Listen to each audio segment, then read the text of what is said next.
Olá, tudo bem? Meu nome é Alan Alexandre. Esse é o canal Bereando, Entendendo as Escrituras. O propósito desse canal é, de forma simples, direta e bíblica, falarmos acerca de alguns assuntos e algumas questões que permeiam no nosso tempo presente e até mesmo algumas indagações que as pessoas têm acerca de alguns ensinos, algumas doutrinas que são faladas. E através desse canal eu quero buscar me ater somente às escrituras, porque precisamos entender um pouco mais acerca disso, o que isso aqui tem a dizer, o que isso aqui tem a nos ensinar e de que forma devemos compreender o que nela está escrito. E esse é o propósito desse canal. E o tema que eu separei para esse vídeo que nós iremos abordar é sobre o Espírito Santo. Afinal de contas, quem é o Espírito Santo? Ele faz alguma coisa? É isso que nós vamos abordar nesse canal.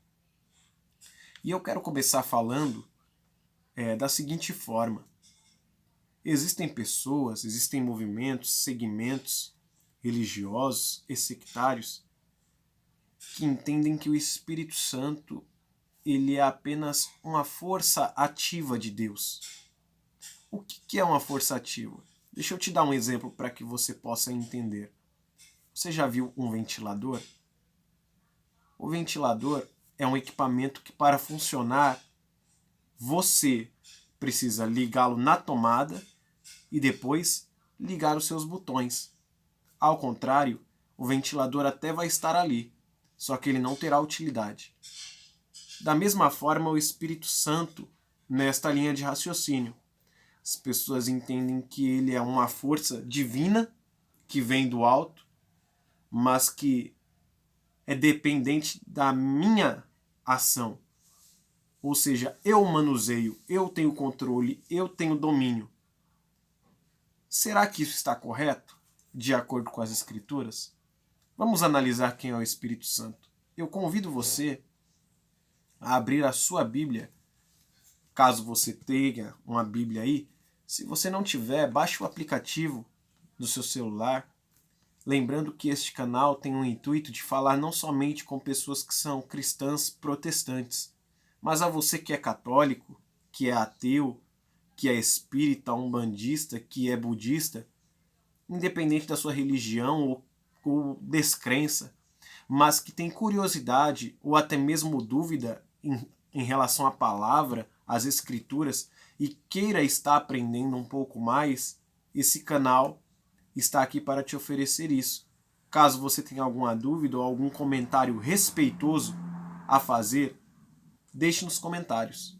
Tudo bem?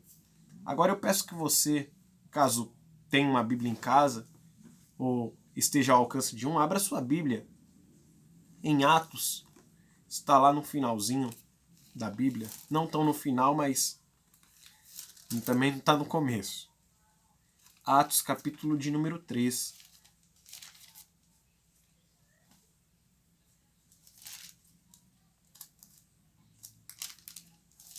Perdão, é Atos, capítulo de número 4. Desculpa, é Atos, capítulo de número 5. Nós iremos ler 2 versículos. É o verso de número 3 e o de número 4. Diz bem assim: Disse então Pedro: Ananias, por que encheu Satanás o teu coração, para que mentisses ao Espírito Santo e retivesses parte do preço da herdade, guardando-a, verso de número 4. Não ficava para ti, e vendida não estava em teu poder? Porque formaste este desígnio em teu coração, não mentiste aos homens, mas a Deus. De forma clara, aqui, se eu for contar de uma forma rápida, este acontecimento é no início da igreja primitiva, e esse casal, Ananias e Safira, que estavam inseridos na comunidade cristã, no início da comunidade cristã, havia no meio da comunidade cristã um acontecimento em que os irmãos, de bom grado, vendiam as suas propriedades e o valor que era arrecadado das suas propriedades, eles dividiam uns com os outros, de forma que dentro dessa comunidade não havia ninguém que passasse necessidade. Só que Ananias e Safira foram um casal que venderam a sua propriedade, mas eles ocultaram parte do valor diante dos apóstolos, que foram os líderes levantados naquela época. E o que isso ocasionou? Deus revela isso ao apóstolo Pedro. E o apóstolo Pedro, assim que Ananias se apresenta diante dele, expõe o seu erro. Só que o interessante diante do texto que nós lemos, o verso de número 3, fala que Ananias ele mentiu ao Espírito Santo. E no verso de número 4, o apóstolo Pedro diz que ele não mentiu a homem, mas mentiu a Deus. De forma clara, o texto está declarando que o Espírito Santo não é uma força ativa, que o Espírito Santo não é um fluido divino, ou que o Espírito Santo não está sujeito às ações humanas. Mas o texto é claro em dizer que o Espírito Santo é Deus. E de que forma eu posso entender isso de maneira mais clara? Vou fazer uma pergunta e você responda daí. A Bíblia apresenta o autor da criação. E quem é o autor da criação segundo a Bíblia? É o próprio Deus. Vamos voltar aqui a nossa Bíblia em Gênesis capítulo de número 1 e o verso de número 27. Vamos ver quem fez o homem.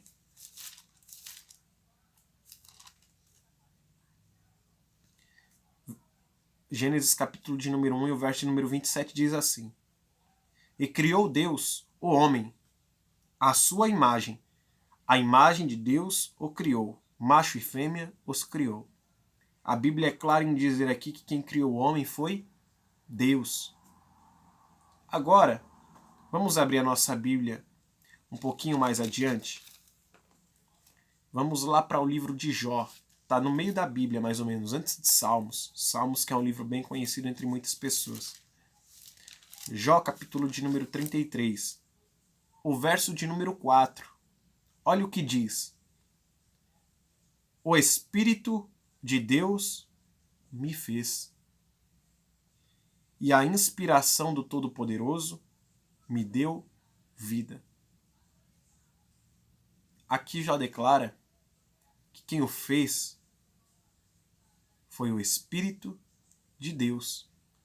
E como entender que foi o Espírito de Deus que fez o homem, sendo que em Gênesis capítulo de número 1 e o verso de número 27 está falando que foi o próprio Deus que fez o homem?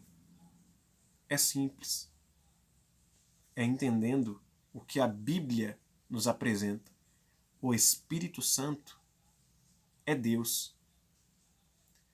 E isto precisa ser bem entendido nos nossos dias.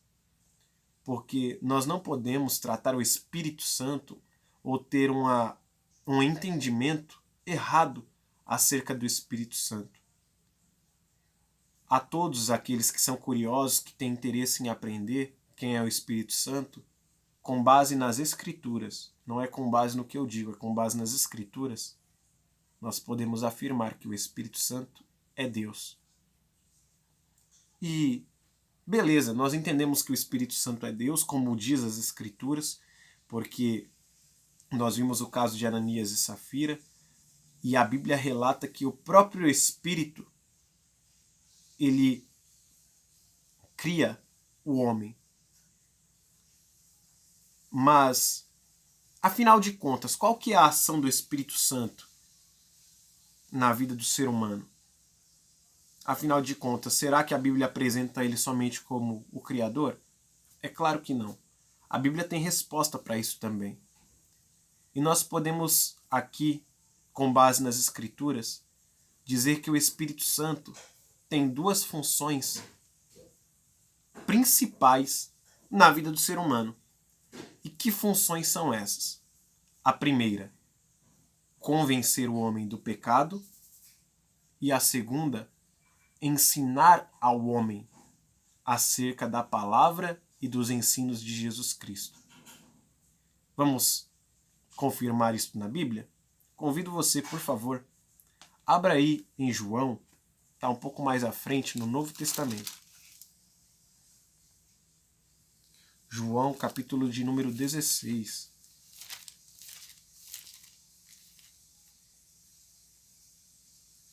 O verso de número 8.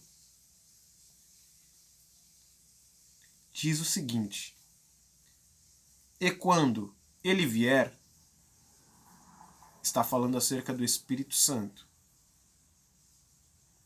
Vou até ler o verso de número 7, para que fique um pouco mais claro. Todavia, digo-vos a verdade, que vos convém que eu vá. Quem está pronunciando essas palavras é Jesus.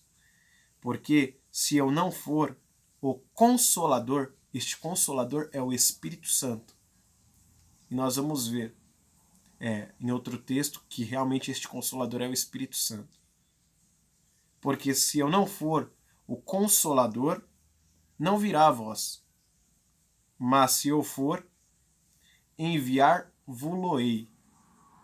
E quando ele vier, verso de número 8, aqui é a primeira ação do Espírito Santo, convencerá o mundo, pessoas no caso, tá?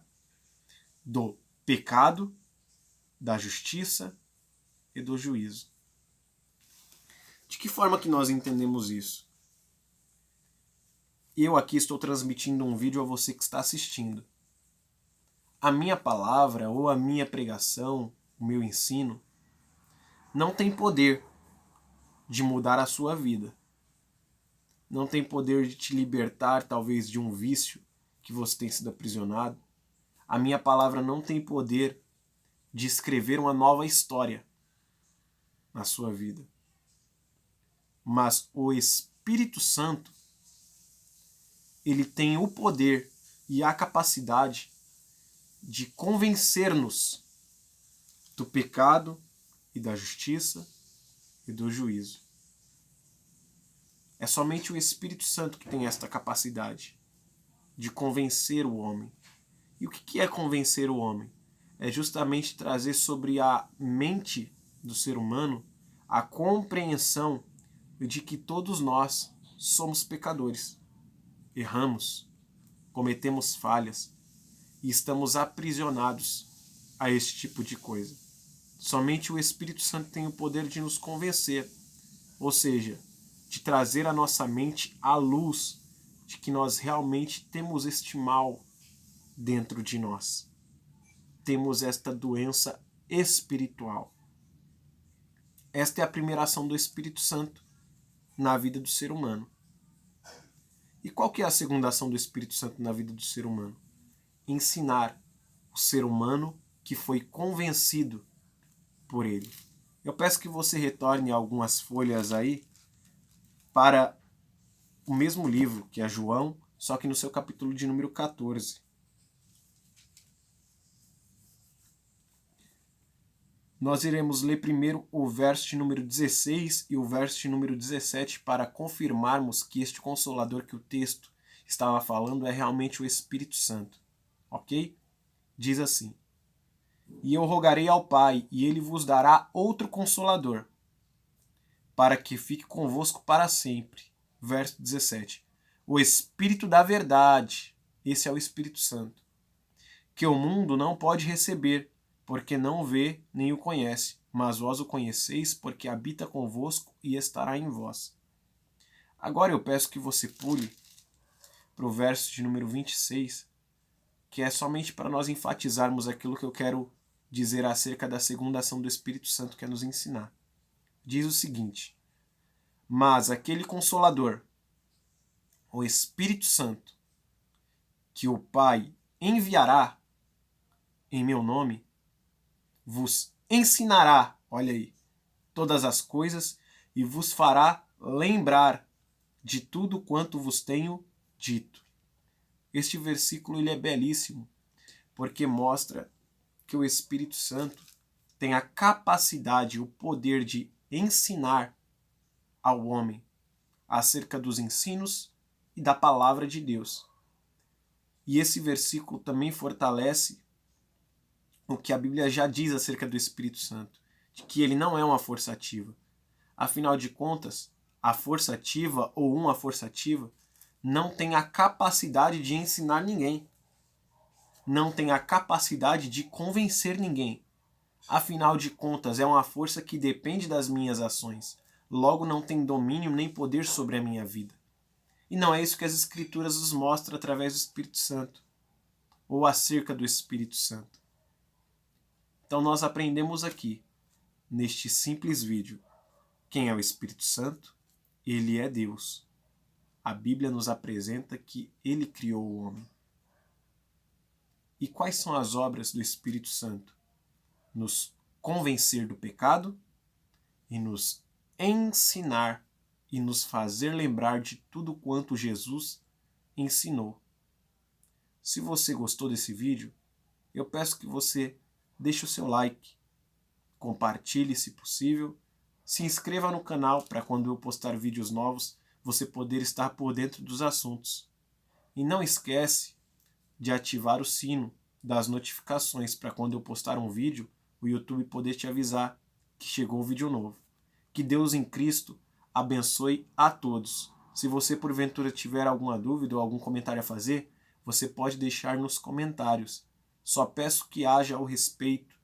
Talvez se tiver alguma divergência em relação à sua religião, à sua crença ou à sua descrença, porque afinal de contas esse canal está sendo feito para que todos nós possamos aprender e entender um pouco mais acerca da palavra de Deus e não cairmos em falsos ensinos por aí.